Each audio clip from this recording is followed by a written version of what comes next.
Hello friends, welcome জানাচ্ছি আমার YouTube চ্যানেলে সবাইকে। চলে এসেছি আপনাদের জন্য আরও একটা নতুন ভিডিও নিয়ে। ফেসবুক থেকে যারা দেখছেন তাদেরকেও জানাচ্ছি ওয়েলকাম।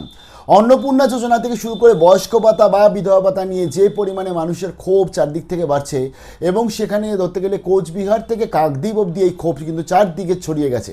এবং এর জন্য বর্তমানে আজকে কিন্তু বিভিন্ন সরকারে তাদের যে সিদ্ধান্ত এবং হঠকারী সিদ্ধান্ত, তাকেই দায়ী করছে কিন্তু সর্বত্র জনগণ। কারণ আজকের এর অনেক কটা কারণ আছে, এবং এই রিলেটেড একটি উচ্চ পর্যায়ে বৈঠক হয়েছে, এবং সেই বৈঠকে আজকের আমাদের বিজেপির তরফ থেকেও যে বৈঠকটি হয়েছে সেই বৈঠকে মাঠে নেমেছে জাতীয় পর্যবেক্ষক সুনীল বানসাল। কি উচ্চ পর্যায়ে বৈঠক হয়েছে, কি কি আপডেট এসছে শেয়ার করছে এই ভিডিওটায়। যা নতুন এসে তাদের রিকোয়েস্ট করলাম প্লিজ সাবস্ক্রাইব করবেন, সঙ্গে থাকবেন সমস্ত আপডেটগুলো পাওয়ার জন্য। মাত্র 3 মাস হয়েছে সরকার, 3 মাস সরকার এবং ডবল ইঞ্জিনের সরকার, অর্থাৎ যেখানে কেন্দ্র রাজ্য সমন্বয়ভাবে একসাথে কাজ করবে। রাজ্য সরকার ভালো কাজ করলে সেই ভালো কাজটার সাথে ভূয়সী প্রশংসাও করবে। কিছুদিন আগে আমরা দেখেছিলাম শুভেন্দু অধিকারী কীভাবে প্রশংসা করেছিল অমিত শাহ, কিন্তু আবার এই কিছুদিনের মধ্যেই আমরা দেখছি কেন্দ্রীয় পর্যবেক্ষক সুনীল বানসালের কাছে যে পরিমাণে ক্ষোভ উগড়ে দেওয়া হয়েছে, এমনটাই সূত্র মারফত আপডেট চলে আসছে, যেখানে বিশেষ করে 3টি ভাতা, বয়স্ক ভাতা, বিধবা ভাতা বা প্রতিবন্ধী ভাতা, অন্যদিকে আজকে অন্নপূর্ণা যোজনা। এমন অবস্থা হয়েছে বিজেপির যা নিচু তলার কর্মীরা রয়েছে তারা অনেকে ফোন বন্ধ করে রেখে দিয়েছে, কারণ একটাই প্রশ্ন করছে টাকা কবে ঢুকবে, টাকা কবে আসবে। শুধুমাত্র আজকে অন্নপূর্ণা যোজনার জন্য না, আজকে এমন সিচুয়েশন হচ্ছে যে তারা বাড়ি থেকেও বেরোচ্ছে না। কী কী আপডেট ফার্স্ট অফ অল জানিয়ে দিই, সুনীল বানসালের তরফ থেকে একটা উচ্চ পর্যায়ে বৈঠক হয়েছে, এবং সেই বৈঠকে কী কী আলোচনা হয়েছে সেটা বলবো। সবথেকে আগে যেটা জানতে হবে যে 3 মাসের মধ্যে এমন কি হলো রাজ্য সরকারে যে এরকম ধরনের বৈঠক হতে হলো এবং এরকম ধরনের ক্ষোভ উগড়ে দিতে হলো, এবং ধরতে গেলে বর্তমানে যারা নিচুতলায় বিজেপি করে তারা এখন ভিলেন হয়ে যাচ্ছে আস্তে আস্তে সাধারণ মানুষের কাছে। যে টাকা দিয়ে বলেছিলিস, টাকা দিলে না, তোমরা কথা রাখলে না। বাস, ট্রাম, ট্রেন সব জায়গাতেই এখন কিন্তু শুভেন্দু সরকারের এই সমস্ত যে নীতিগুলো, যেগুলো ধরতে গেলে খুব তাড়াতাড়িভাবে তারা করতে গেছিলো, সেগুলো নিয়ে বর্তমানে যে ল্যাজে গোবরে হয়ে গেছে, সেখানে কিন্তু প্রশ্ন জাগছে এবং সবাই প্রশ্ন করতে শুরু করেছে, সমালোচনা করা শুরু করেছে। দেখুন কি অবস্থা আসছে আজকে বিধবা ভাতা বা বার্ধক্য ভাতা বা প্রতিবন্ধী ভাতা। প্রথম 6 তারিখ 10 তারিখে টাকা দেওয়া হতো, জুন মাসেরও মনে হয় 10 তারিখে টাকা দেওয়া হয়েছিল। তার পরবর্তী আমরা দেখলাম জুলাই মাসে মনে হয় 24শে জুলাই টাকা দিয়েছিল বিধবা ভাতা বা বার্ধক্য ভাতা। আজকে বার্ধক্য ভাতার টাকা 24শে জুলাই। তাহলে ভাবুন আজকে প্রত্যেক মাসে একজন বয়স্ক 60+ যে আজকে ব্যাংকে যাচ্ছে সকালবেলা করে শুরুর প্রথম দিকে, এবং সেখানে গিয়ে দেখছে তার টাকা ঢোকেনি, সে কীরূপ প্রতিচ্ছবি, তার মনে কি প্রশ্ন জাগবে নতুন রাজ্য সরকারকে নিয়ে, এটা আপনি জনসাধারণ হিসাবে ভেবে দেখুন।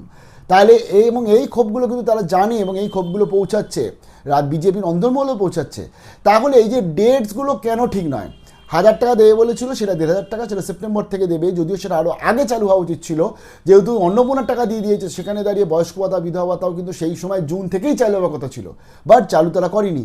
এখন সেপ্টেম্বর থেকে দেবে, এখনও অবধি আগস্টে টিল নাও আজকে 11th of August আমি আজকে ভিডিও করছি, যেখানে সরকারি চাকরি যারা করে তাদের তো মাইনে মনে হয় 31 তারিখ না 1 তারিখেই ঢুকে যায়। আজকে যারা ভাতা পায়, যারা বিশেষ করে আজকে MLA MP রয়েছে, তাদের টাকাও মনে হয় সব ঢুকে যায়, কিন্তু সেখানে দাঁড়িয়ে আজকে বয়স্ক ভাতার কিন্তু এখন অবধি টাকা ঢোকেনি। 1500 টাকা তো ছেড়ে দিন, 1000 টাকাটা পর্যন্ত এখন অবধি ঢোকেনি।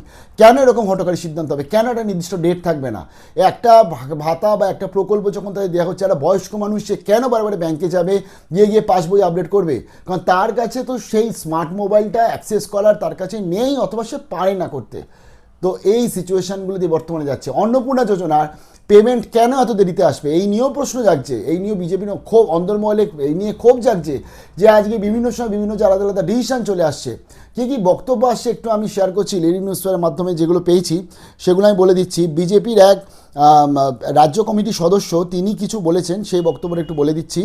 বিষয়টি স্বীকার, তার কথায় সরকার গঠনের পর 6 তারিখ ও 10ই জুলাই বার্ধক্য ভাতা বিধবা ভাতার টাকা ঢুকেছিল, পরের মাসে তা এলো 24শে জুলাই, আর চলতি মাসের আগস্ট মাসে সে টাকা প্রাপকদের এখনও অ্যাকাউন্টে ঢোকেনি। একই চিত্র অন্নপূর্ণা যোজনার। সরকারি অনুদান প্রাপ্তির দিকে তাকিয়ে অসংখ্য মানুষ থাকে, এক্ষেত্রে মাসের নির্দিষ্ট দিনে টাকা না পেলে অসন্তোষ বাড়বে, এটা স্বাভাবিক। কোর কমিটির ওই সদস্য আরও বলেছেন, এটি লিলিং নিউজপেপারকে, ভোটের আগে বিধবা ভাতা বার্ধক্য ভাতা 1 থেকে 1500 টাকা করে দেওয়ার কথা ছিল, কিন্তু এখন অবধি সেটা 1000 টাকা করেই দিচ্ছে। এবং এই প্রসঙ্গে রাজ্য দলের কমিটির আরেক নেতা সাফ তিনি জানিয়েছেন যে পার্টির সঙ্গে সরকারের সমন্বয়ের অভাব ক্রমশই চওড়া হচ্ছে। কেন এত তাড়াতাড়ি পার্টির সাথে সরকারের সমন্বয়ের অভাবে এত তাড়াতাড়ি কেন এরকম হবে সিচুয়েশান, কেন আমি মানে ধরতে গেলে এমন এমন কিছু ডিসিশান নিয়ে নেবো, সেই ডিসিশানগুলোর সাথে পরবর্তী আমি তালমেলই করতে পারবো না, অর্থাৎ এতগুলো প্রকল্প একসাথে। এখানে আরও কিছু বক্তব্য আছে। সংগঠনের বক্তব্য সঠিকভাবে সরকারের কানে পৌঁছাচ্ছে না, যার খেসারত দিতে হচ্ছে দলের মাঝারি নিচু দলের নেতাকর্মীদের। মূলত যাদের কাঁধে ভর করে প্রথমবার ক্ষমতা এসেছি তারাই সরকারের হঠকারী সিদ্ধান্তের কুফল ভোগ করছে। সাম্প্রতিক বৈঠকে এই জ্বলন্ত সমস্যা নিয়ে মুখ্যমন্ত্রীর কাছে সবিস্তর জানানো নির্দেশ দিয়েছে সুনীল বানসাল। পার্টির তরফ থেকে এই বিষয়ে সুনির্দিষ্ট দায়িত্ব দেওয়া হয়েছে। সরকার অবশ্য এখনও বক্তব্য যে আমরা ঝাড়াই বাছাই করছি, সুবিধাভোগীর মধ্যে অনেকে অযোগ্য আছে তাদেরকে আমরা দেখছি, তবে কিন্তু তা করতে গিয়ে দলের বহু নেতা কর্মী পার্টি ছেড়ে দিতে চাইছে। তাহলে কি সিচুয়েশন এসছে ভাবুন। আজকে মানুষরা, মানে সবথেকে বড় কথা, আজকে যারা টপ লেভেলে বসে থাকে তাদেরকে তো আর মানুষ ফোন করে করে বলে না আপনি কবে পাবো অন্নপূর্ণার টাকা, কবে পাবো বার্ধক্য ভাতার টাকা। যারা নিচু তলার কর্মী থাকে তাদের কাছে এইগুলো যায়, তো তার জন্য তারা ছেড়ে দিচ্ছে। কিন্তু তারা অনেক ভালোবাসা, অনেক আশাতেই পার্টিটাকে নিয়ে এসেছিল, এবং এই পরিস্থিতিতে শুভেন্দু সরকারকে সতর্ক করেছে বিজেপি নেতারা। এবং আমার মনে হয় যে রাজ্য সরকারের উচিত কিন্তু যত তাড়াতাড়ি সম্ভব এই সব প্রবলেমগুলোকে সলিউশন করে দিয়ে স্বচ্ছভাবে একটা ঠিকঠাকভাবে এগোনো। এসএলএসটি নিয়ে কী হলো গতকাল, যদিও সেই নিয়ে পরবর্তী ভিডিও আনবো। এসএলএসটিটা হট করে হল্ট করে দিলেন আপনারা, হল্ট করে স্থগিত করে দিলেন আপনারা একটা প্রকল্প চালু না করতে করতেই। তাহলে আজকের এই সরকারকে মানুষ অনেক আশা ভরসা নিয়ে এসেছে। আমরা এই ভিডিওগুলো করছি, সরকারের অবভিয়াসলি ভালো কাজকে ভালো বলবো, সমালোচনাকে যেগুলো সমালোচিত হওয়া দরকার সেগুলোকে সমালোচনা করবই। এবং এটাও জানিয়ে দিই এই সরকারে ভালো চাই বলি, তার জন্যই বলছি এখনও সুযোগ আছে। আপনারা কিন্তু সবেমাত্র শুরু হয়েছে পার্টিটা, আপনারা অনেকেই ভাবছে যে এই 3,000 টাকাটা দিয়ে দেওয়া যখন শুরু হয়ে যাবে কন্টিনিউভাবে, তখন কিন্তু ক্ষোভ আশা বিক্ষোভ এগুলো সব থেমে যাবে। কিন্তু না, তখন আবার নতুন সিচুয়েশনটা চলে আসে। আর সবথেকে বড় কথা, এই যে দাগটা থেকে যাচ্ছে না, এই দাগটা অনেকটা দীর্ঘস্থায়ী না থেকে যায় মানুষের মনের মধ্যে, এটাকেও দেখতে হবে। অর্থাৎ অত হালকাভাবে জনগণকে কিন্তু নেওয়া যাবে না। আমরা প্রিভিয়াস সরকারকে দেখেছি, আজকে প্রিভিয়াস সরকারে চেঞ্জেস যেটা হয়েছিল সেই চেঞ্জেসটা হওয়া যেমন যতটা প্রয়োজন ছিল, নতুন সরকার আসার যতটা প্রয়োজন ছিল, সে নতুন সরকারেরও কিন্তু দলবদ্ধভাবে এক্সপিরিয়েন্সডভাবে মানে একদম প্রপারভাবে প্রত্যেকটা প্রকল্পকে সেন্সিটিভভাবে সেগুলো কিন্তু হ্যান্ডেল করা বর্তমানে প্রয়োজন। আমরা সবাই ভালো চাই এই সরকারে। কী মনে হয় কমেন্ট সেকশনে জানাবেন। ভালো থাকবেন, বেস্ট অফ লাক।